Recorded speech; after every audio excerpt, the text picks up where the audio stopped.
आज आपण स्टार्ट करत आहोत chapter number 2 introduction to dosage form. Nirali प्रकाशनमधील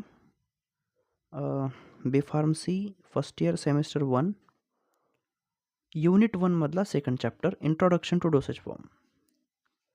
start करण्या अगोदर डोसेज फॉर्म म्हणजे काय, तर डे टू डे लाईफमध्ये जे काही प्रिपरेशन्स आपण मेडिकलमध्ये पाहतो किंवा जेव्हा आपल्याला डॉक्टर प्रिस्क्राईब करतात, एखाद्या वेळी जेव्हा तुम्ही डॉक्टरकडे जाता त्यावेळी जर काही तुम्हाला डिसीज वगैरे झाला असेल, फॉर एक्झाम्पल जसं की तुम्हाला गॅस्ट्रिटिस वगैरे आहे किंवा तुमचं पोट दुखतं आहे किंवा कॉन्स्टिपेशन झालेलं आहे, तर या टाईममध्ये डॉक्टर जे काही प्रिस्क्राईब करणार आहेत तुम्हाला काहीतरी ड्रग प्रिस्क्राईब करतील, पण ते ड्रग आपल्याला डायरेक्टली कन्झ्युम करता येत नाहीत.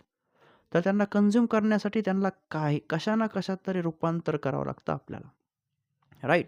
The forms, right. मग तो फॉर्म काय झाला, डोसेज फॉर्म. जसं की तुमची एक टॅबलेट असेल, paracetamol tablet for example. Paracetamol tablet म्हणजे फक्त त्यामध्ये ड्रगच नाही, तर वेगवेगळे बाइंडिंग एजंट्स असतील, काही अजून स्वीटनिंग एजंट्स असतील, एटसेट्रा. म्हणजे खूप सारे असे बाकीचेही सबस्टन्सेस त्यामध्ये ॲडअप असतात आणि तेव्हा जाऊन तुमची एक टॅबलेट बनते. किंवा अदर कॅप्सूल्स असतील, सिरप असेल, एलिक्झर्स असतील.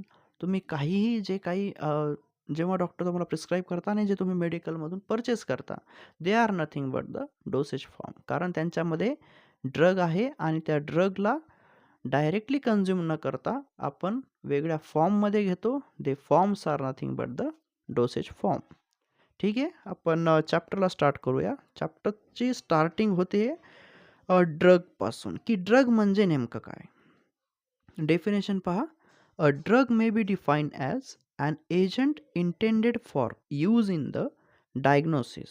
म्हणजे जर एखाद्या पेशंटला काय झालं आहे हे जाणून घेण्याचा जर आपल्याला आपण प्रयत्न करू, तर ते जाणून घेण्यासाठी सुद्धा काही ड्रग्ज आहेत जे आपण त्यांच्या बॉडीमध्ये पास करू आणि तेव्हा आपल्याला काही डिटेक्शन जे आहेत ते आपण जाणून घेऊ शकतो वेगवेगळ्या फॉर्ममध्ये. फिजिओलॉजी जी बॉडीमध्ये आहे ती कशी आहे यावरून सुद्धा आपण डिटेक्ट करू शकतो की त्या पर्सनला काही झाले आहे का नाही. For use in the diagnosis, की त्या पर्सनला काही झालं आहे का नाही हे जाणून घेण्यासाठी काही ड्रगचा उपयोग केला जातो. सेकंड आहे मिटिगेशन.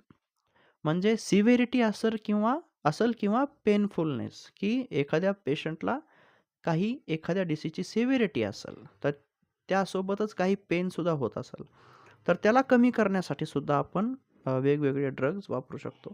डायग्नोसिस असेल, mitigation, treatment, cure. Treatment cure म्हणजे त्याला ट्रीट करण्यासाठी, एखाद्या पेशंटला बरं करण्यासाठी. Or prevention of disease in a man or in animals. Prevention म्हणजे एखादी गोष्ट होण्याआधीच, एखादा डिसीज होण्याआधीच आपण जी काळजी घेतो त्याला प्रिव्हेन्शन असे म्हणतात. आपण ऐकतोही की prevention is better than cure. बराबर. म्हणजे क्युअर करण्यापेक्षा आधी ती गोष्ट झालेलीच नाही किंवा होणार नाही याची आपण जास्तीत जास्त काळजी करतो.